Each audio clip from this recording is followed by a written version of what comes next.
So the distance of the image created by the object through this first lens is 4.76. And from ray tracing, we know that the image will fall to the right of the lens. So, and this is 4, we could just say the image is right here. It's about where the image will fall. And it helps a lot to understand the ray tracing mechanism of lenses and mirrors when solving for these problems, because you'll see it helps to imagine or visualize what the scenario looks like at any given moment. There's a good acronym. A person named Ben Keynes came up with it. And he also is the one where I got this problem from. So shout out to Ben Keynes. But if you're familiar with the 3 cases of lenses and mirrors,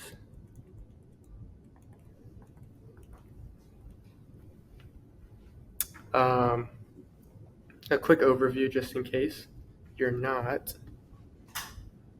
We have a focal length, and I'm going to be doing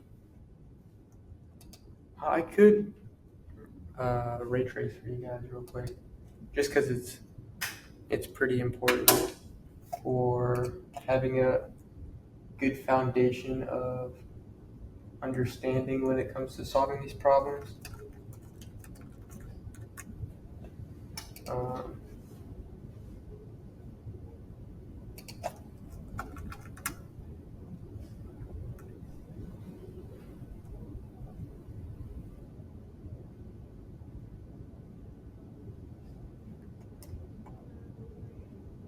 Sorry, I was just trying to decide if I want to ray trace. It'll probably make this video a bit long-winded, so I won't. But remember, there are 3 cases for mirrors and lenses. The acronym to remember the characteristics of the images created by light going through the lens or bouncing off of a mirror, and this is for converging lenses specifically. For diverging lenses, there's only one case that you need to worry about. Same for mirrors, but here we have rear,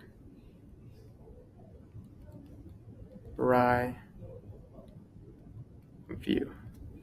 So for the first case, I want to say that's if you're beyond double the focal length of, like the object is beyond double the focal length to the left of the lens. And for the second case, that's if you're at double the length of the focal length. And for the third case, that's if you're in between double the length and the mirror or the lens.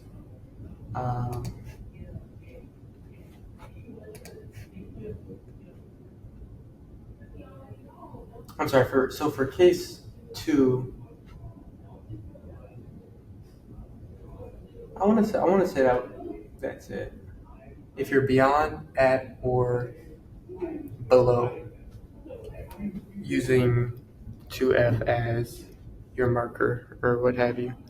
I would double check that if I were you guys. because I don't have any resources on me right now. As you can see, I don't even have a calculator coming into this. But in these cases, R is equal to, or not equal to, it means real, where the image is real, or the image lies on the opposite side of the object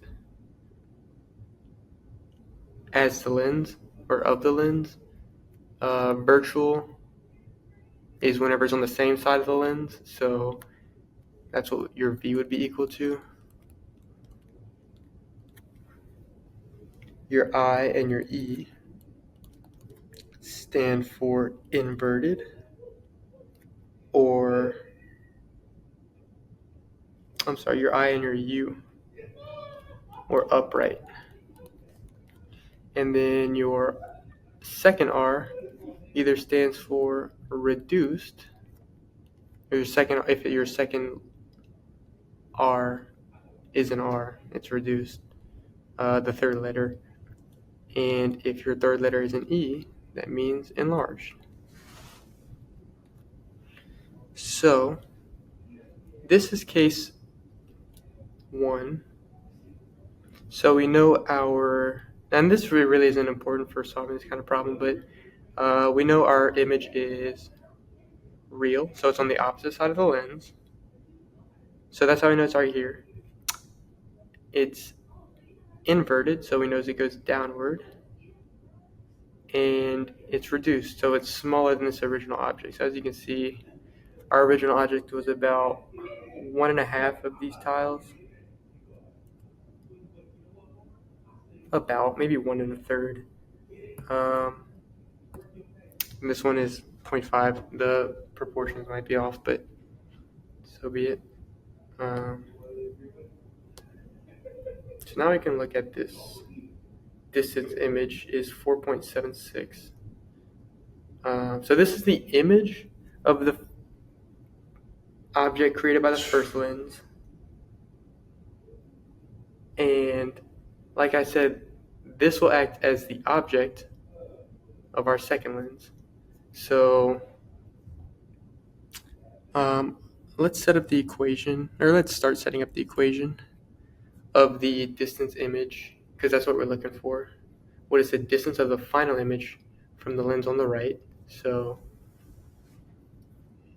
1/4, or 1/f, equals 1 over the distance of the object. So if this is 16, this is 4.76, was it? Yeah, 4.76. To find the distance of the object, all we would need to do is 16 minus 4.76. I think that's 11.24. 16 minus.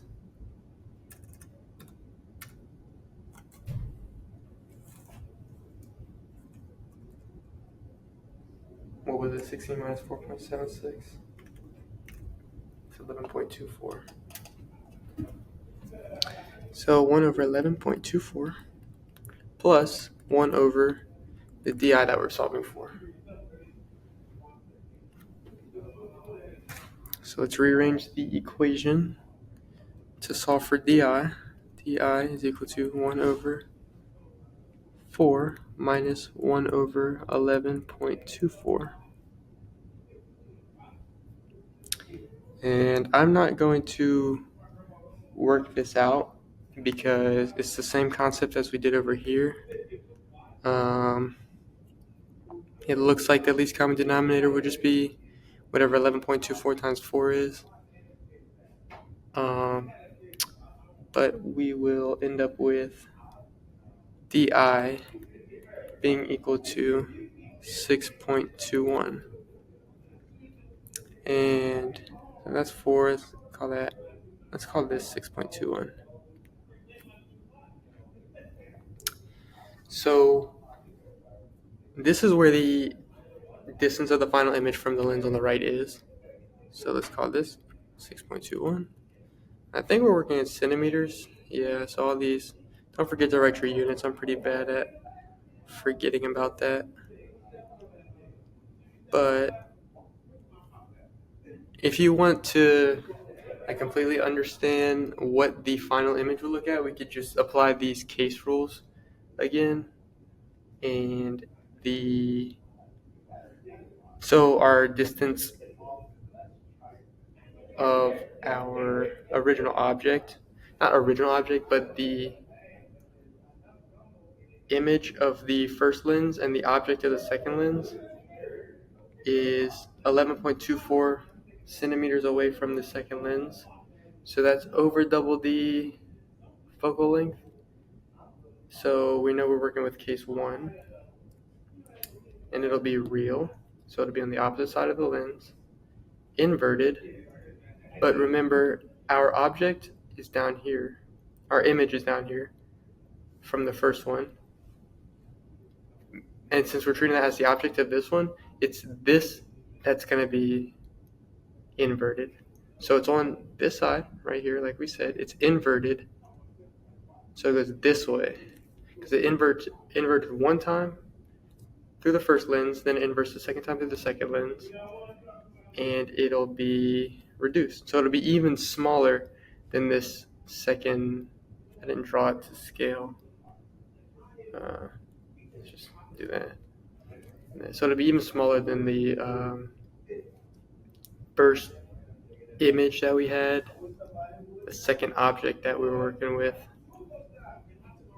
And that's about it for this problem. This is our final answer.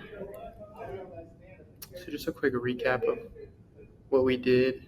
We started by drawing out what the scenario would look like. It's not necessary, but it helps to visualize, especially when you're getting to the distance between like the second lens and the first image. Just finding out that distance, it helps to look at it. And also it can help with the cases as well. Like, it's easier to visualize that 25 is over double 4 if you draw it to scale, but like nobody's gonna be drawing it to scale. And it's also pretty obvious that 25 is over 8. So yeah, we just plug it into the lens formula. 1 over f is equal to 1 over do plus 1 over di. F was 4, do was 25. That was our original distance of the object. We solve for the distance of the image created by this object through the first lens.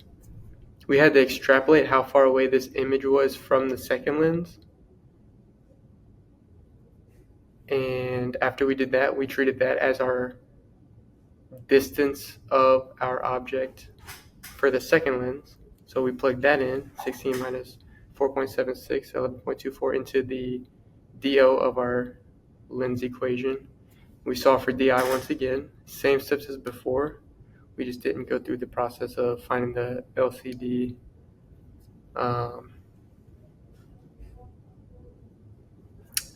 Yeah, and then whatever that would have been, we took the inverse of whatever we were fractioning it up with, and we got to 6.21. So the distance of the final image from the lens on the right is 6.21 right here. And it would be real, inverted, and reduced. Just real, inverted, and reduced from the first image, which was real, inverted, and reduced from the first object that we started with. So there we go. 6.21 is our final answer. I would, if you really want a solid understanding of lenses and mirrors in general, I guess lenses and mirrors are different, but lenses and mirrors, those cases like the three cases that you're going to be working with are really important, especially understanding how to ray trace for them.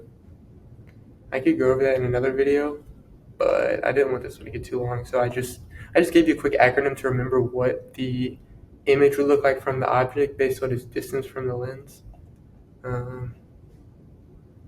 But yeah, that's definitely something to review if you're a little bit shaky on that. But that'll be it for this video.